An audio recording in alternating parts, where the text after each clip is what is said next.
You know, my dear friend, sometimes I sit back in my favorite chair, a steaming cup of tea in hand, and I think about how peculiar life is. One day you're 65, feeling almost invincible, thinking you've got decades of vitality ahead of you.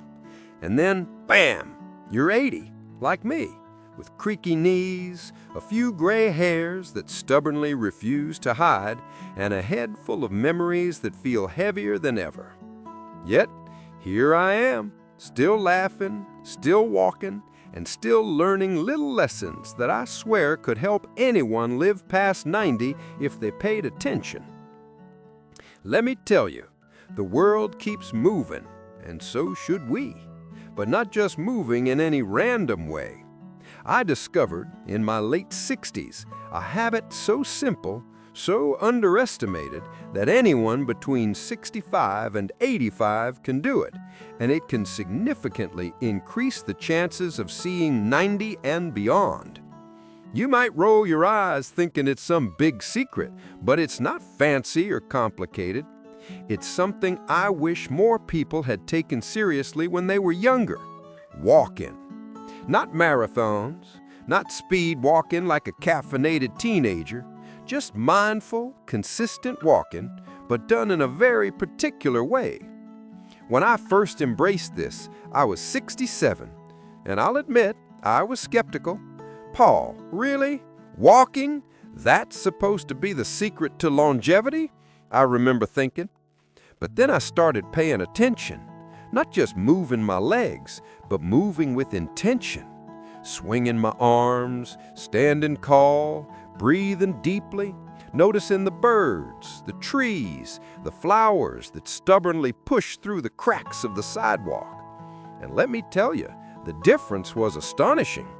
My joints ached less, my energy returned in little bursts, and my mind felt sharper than it had in years. I recall one morning while strolling through the park, I bumped into Mr. Thompson, a spry 87-year-old gentleman with a twinkle in his eye. We laughed about our old knees, shared stories about decades past, and somehow the conversation left me feeling decades younger. You see, walking isn't just a physical exercise. It's a mental one, a social one, a spiritual one. Every step connects you to the world around you, reminds you that life is happening and you're still part of it. And speaking of social connections, let me tell you a story. Last year, I started joining a small walking group of neighbors, all of us ranging from 70 to 84. At first, I was hesitant. What would we talk about? Who would keep up with whom? But soon, these walks became the highlight of my week. We laughed at the silliest things, shared advice, sometimes just walked in companionable silence. It turns out these moments were as crucial as the walk in itself. Humans were not meant to live in isolation, and staying socially active is just as important for longevity as a strong heart or healthy joints. And laughter. Oh, don't underestimate the power of laughter. I can't stress this enough. I laugh every single day, often at myself. Just yesterday, I tripped slightly over a crack in the sidewalk and managed to catch myself only by flailing dramatically like a cartoon character. A young man passing by chuckled at my antics, and I laughed so hard my sides hurt. That laughter, that joy, it's like medicine, and I have it on good authority and personal experience that the people who laugh a lot tend to live longer. I've also noticed another powerful secret: eating with intention. And no, I'm not talking about kale smoothies or celery juice every morning. I'm talking about truly savoring your food, appreciating the flavors, and pairing indulgence with balance. I still enjoy a rich dessert now and then, but I do it with gratitude and mindfulness. I pair it with vegetables, fruits, and whole grains, and I never rush. Eating well is a subtle, daily reminder that your body is worth nurturing. Ah, gratitude. Don't even get me started on gratitude. I make it a point every day to reflect on 3 things I'm grateful for. It could be the laughter of a grandchild, the warmth of the sun on my face, or the simple fact that I can still walk through the park without assistance. This daily practice rewires your brain, lifts your spirits, and makes you more resilient to the stresses of life. It's small, it's simple, but it's profoundly effective. Speaking of small things, balance exercises have become my silent ally. Just standing on one leg while brushing my teeth, doing a few stretches every morning, or gently twisting at the waist. All these tiny movements accumulate into something powerful. When I first tried them at 72, I thought, Paul, this won't make a difference. But it did. My stability improved, my confidence grew, and I realized that independence in later years is priceless. You never know how a small habit today can prevent a big fall tomorrow. Let me tell you about my friend Clara. She's 85 now, sharp as a tack, still running her book club and hosting laughter-filled tea parties. I asked her once what her secret was, and she smiled, leaning back in her chair with that glint in her eyes. She said, Paul, every day I make sure to walk, laugh, give thanks, and stay curious. I nearly fell over. It was that simple, and yet she had spent decades perfecting it. That's why I always tell younger friends, like you, don't wait. Start cultivating these habits now, because every day counts. And yes, I've got stories, plenty of them. Like the time I was walking with Jerry, my 82-year-old buddy, and he tripped over a tiny pebble. We both ended up sprawled on the sidewalk, laughing so hard people probably thought we were staging a comedy act. Moments like these, seemingly trivial, are the fabric of longevity. They remind you that life is not a race, that joy is found in the absurd, in the unexpected, in the shared smiles and chuckles. Sleep is another cornerstone, my dear friend. Many people overlook it. Walking, laughing, eating well, socializing, all of it loses some power if you neglect sleep. I maintain a strict routine, avoid caffeine late in the day, and cultivate a cozy, serene bedtime environment. Sleep is restorative, not just for the body, but for the mind and spirit. Now, I have to mention something that often gets ignored: curiosity. Yes, staying curious keeps you young. I make it a point to learn something new every week, whether it's reading about a far-off country, trying a new recipe, or even attempting a new dance step in my living room. Don't tell anyone, but I'm terrible at it. Curiosity keeps the mind agile, and an agile mind is a gift that carries you gracefully into your 90s. Oh, and one more thing about walking. Don't underestimate the power of variety. Sometimes I walk in the park, sometimes around the block, sometimes along the river. Changing scenery keeps your senses engaged and your body adapting. It's like giving your mind and body tiny daily adventures, and those adventures, over the decades, add up to something remarkable. I also pay attention to my posture while walking. A straight spine, shoulders back, chin slightly up. Sounds trivial, right? But posture affects circulation, breathing, and confidence. Walking tall makes you feel taller, stronger, and yes, younger. It's a psychological boost that works in tandem with the physical benefits. Hydration, don't forget that. I drink water consistently throughout the day. Sometimes I add a slice of lemon, sometimes a splash of cucumber. Staying hydrated keeps your organs functioning smoothly, your skin healthier, and your energy levels up. It's simple, but it matters. And now, my friend, if you're enjoying this journey through my little secrets of longevity, why not take a moment to like, comment below with your favorite daily habit, and subscribe to the channel. Trust me, there's a lot more wisdom coming your way, and you don't want to miss it. I have to laugh when I recall my first attempts at mindful walking. I would start, focused and determined, only to be distracted by a squirrel darting across the path or a neighbor waving enthusiastically. And every time I'd find myself smiling, feeling lighter, noticing that each day brought small delights if I only paid attention. Those moments, those seemingly insignificant interruptions, are what make life vibrant and full. Another underrated habit is breathing deeply. I practice slow, mindful breaths while walking. Inhale for 4 counts, hold for 4, exhale for 4. It sounds simple, almost silly, but it reduces stress, improves oxygen flow, and keeps your heart calmer. Combine that with your walks, your laughter, your gratitude, and it becomes a holistic regimen for longevity. And now, my dear, let's talk about challenges. Life doesn't stop throwing curveballs at you just because you're older.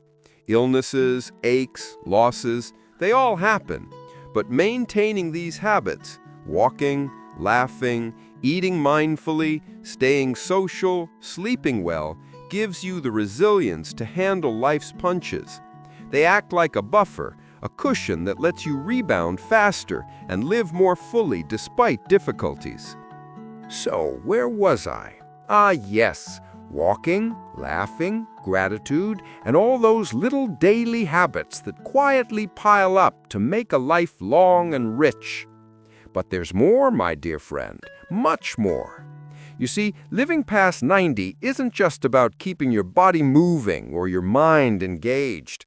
It's about embracing life fully, embracing joy, and sometimes embracing the absurdity of your own existence. Take my mornings, for example. Every day, without fail, I start with a small ritual that I've grown to cherish.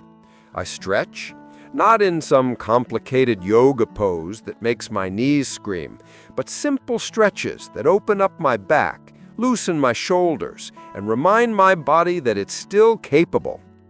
Then I make my tea, the kind that smells like home and nostalgia, and I sit by the window. I watch the world wake up, birds flitting about, neighbors walking their dogs, a stray cat sneaking past the fence. I breathe deeply, appreciating the simplicity of the moment. This small ritual, seemingly mundane, is part of the glue that holds my long life together. And let me tell you about the power of small goals. When I was 68, I realized that setting tiny, achievable goals every day gave me purpose. It didn't have to be anything monumental. Sometimes it was simply reading a chapter of a book, calling an old friend, or finishing a crossword puzzle. But the point is, these small goals create momentum. They make you feel accomplished, keep your brain sharp, and give each day meaning. I swear, without these little victories, life can feel like trudging through mud. Now, I must mention humor again, because truly, it's a cornerstone. I laugh at myself constantly. Just last week, I was trying to fix a leaky faucet, don't ask why I didn't call a plumber, and ended up spraying water all over my kitchen. I stood there, drenched, tools in hand, and I laughed until tears ran down my cheeks. My cat, of course, judged me silently from across the room, but the laughter itself felt like a tonic. It reminded me that life is not perfect, never will be, and that embracing imperfection is essential for longevity. I also make it a point to stay mentally challenged. Reading, puzzles, learning new skills, even dabbling in the piano now and then keeps my mind engaged. The brain, like any muscle, needs exercise. And I've noticed that friends who neglect mental activity tend to slow down, not just physically, but in their thinking. Keeping your brain active is as vital as keeping your legs moving. And you know what? I've discovered that generosity plays a surprisingly huge role in living longer. Giving, whether it's your time, your wisdom, or a simple smile, creates a sense of connection and fulfillment. When I volunteer at the local senior center, I see firsthand the magic that happens when you contribute. You feel useful, needed, And that sense of purpose fuels longevity more than almost anything else. Speaking of purpose, let's talk about passion. Oh, don't ever retire from passion. I refuse to let age dictate what I love. Painting, writing letters, tending my garden, these aren't just hobbies, they are lifelines. When I was 75, I took up watercolor painting. At first, my lines were crooked, my colors didn't blend, and I thought, Paul, why bother? But slowly, with patience and persistence, I created pieces that made me proud. Passion keeps the spirit alive, my friend, and it's contagious. Surround yourself with things that make your heart beat faster. That's longevity in action. Now, I can't let you forget the importance of nature. Oh, the outdoors. Sunlight, fresh air, greenery. It's more than pretty scenery. It's therapy. Studies show, and I felt it myself, that spending time outdoors reduces stress, lowers blood pressure, and lifts your mood. Even a short walk in the park or sitting under a tree in your yard can reset your mind and rejuvenate your body. I try to do this every day, and I can't tell you how much it contributes to feeling vibrant, even at 80. I also pay attention to my diet in subtle, consistent ways. I eat plenty of colorful vegetables, lean proteins, and whole grains. I indulge occasionally. Oh yes, chocolate is my guilty pleasure, but I pair indulgence with moderation. I also focus on foods that support brain and heart health. Nuts, berries, fish, and even a little red wine now and then. It's not a rigid diet, it's a lifestyle, and it's one that's sustainable, which makes all the difference. Social life, my dear, cannot be overstated. I remember when I first joined a small bridge club at 78. At first, I thought it might be dull, full of genteel chatter and polite nods. But soon the room filled with laughter, competition, and camaraderie. Friendships blossomed, stories were exchanged, and suddenly I felt younger. Regular social interaction keeps your mind sharp, your emotions balanced, and your heart happy. Isolation, by contrast, is a thief of life. And speaking of friendships, don't forget to nurture old ones. Reconnecting with friends from your past, people who knew you when your hair was darker and your steps lighter, brings immense joy. I often reminisce with my lifelong friend Helen, who is 79, about adventures from decades ago. We laugh, we argue playfully, we remember the silly mistakes that made life so rich. These connections are more than nostalgia, they are vital to emotional and even physical health. Now, here's a habit that often gets overlooked: learning to relax. Not just in the evenings, but consciously during the day. Breathing exercises, a few moments of meditation, or even just sitting quietly with a cup of tea. These small pauses help regulate stress, which is critical for longevity. Stress, my friend, is silent but deadly. Manage it wisely, and you give your heart and mind a fighting chance to last decades more. I also love keeping a sense of humor about aging itself. My creaky joints, my thinning hair, the memory lapses, I laugh about them. I joke to anyone who will listen that my knees have more opinions than the city council. Finding humor in your own aging process makes the inevitable changes easier to accept and keeps your mood light. A light heart, I've found, carries you further than the sturdiest pair of walking shoes. And now, my dear, if you've enjoyed these stories and little lessons, please take a moment to like, comment on your favorite habit, and subscribe to the channel. There's so much more wisdom to share, and I want you to catch every tip that might help you live a longer, happier life. Let me tell you about another surprising factor in longevity: purpose-driven daily routines.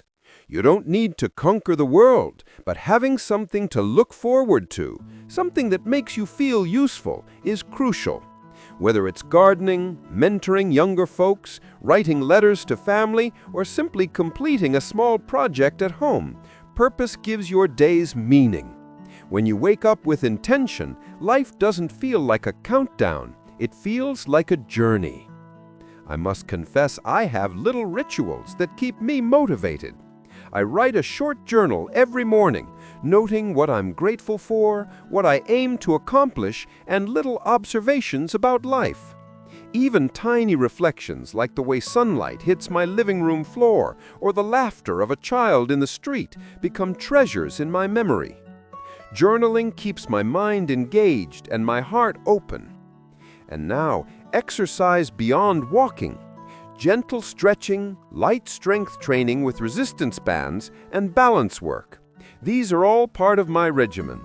I promise you don't need a gym membership. Simple home exercises consistently done can preserve muscle mass, keep joints mobile, and maintain independence. I do these daily, often laughing at my own awkward attempts, but I swear they make a difference. Another critical element is optimism. Life throws curveballs, my friend, and it's easy to get bogged down in setbacks. But maintaining a positive outlook, even in small ways, improves your health, your resilience, and your outlook on aging itself. Optimism, I've found, is almost as vital as exercise or diet. A cheerful mind supports a long, full life. And, dear friend, never underestimate the joy of creativity. Writing, painting, cooking new recipes, or even tinkering with gadgets. These activities engage your brain in ways routine tasks don't. Creativity nurtures problem-solving skills, lifts your mood, and keeps your mind flexible. I try something creative almost every day, and I truly believe it's helped me stay mentally agile well into my 80s. Lastly, my dear, let's talk about forgiveness. Carrying grudges, dwelling on past wrongs, letting bitterness fester, these things weigh heavily on the heart. Learning to forgive, to let go, to release negative emotions, lightens the mental load and allows you to enjoy life fully. I practice this consciously. It doesn't mean forgetting or excusing mistakes. It means freeing yourself from the burden that could otherwise shorten your days. And so, my dear, all these elements, the walking, the laughter, the gratitude, the curiosity, the social bonds, the diet, the exercise, the purpose, the optimism, the creativity, and even forgiveness blend together into a formula. Not a rigid prescription, but a lifestyle, a philosophy, a way of living that quietly, persistently adds years to your life. I feel so fortunate to be 80, still walking, still laughing, still sharing these moments with a dear friend like you. And I can tell you, if you embrace even a handful of these habits, there's a very real chance you'll see 90, 95, or even 100 with joy, vigor, and memories that keep expanding. So my advice, simple yet powerful, is this: move with intention. Laugh without restraint. Eat mindfully. Stay curious. Nurture relationships. Sleep well, and approach every day with gratitude and purpose. Life, after all, is a gift, and the way you handle each day determines how many more gifts you get to open. And I can promise you, my friend, that if you do these things consistently between 65 and 85, your odds of reaching 90 and beyond rise dramatically. It's not magic, it's not luck, it's conscious, joyful living. And trust me, the adventures, the laughter, and the memories that come along the way are worth every step. So, my dear, let's keep walking, keep laughing, and keep embracing life with all its messy, beautiful, hilarious, unpredictable glory. Here's to living past 90 and beyond, together, one mindful, joyful step at a time.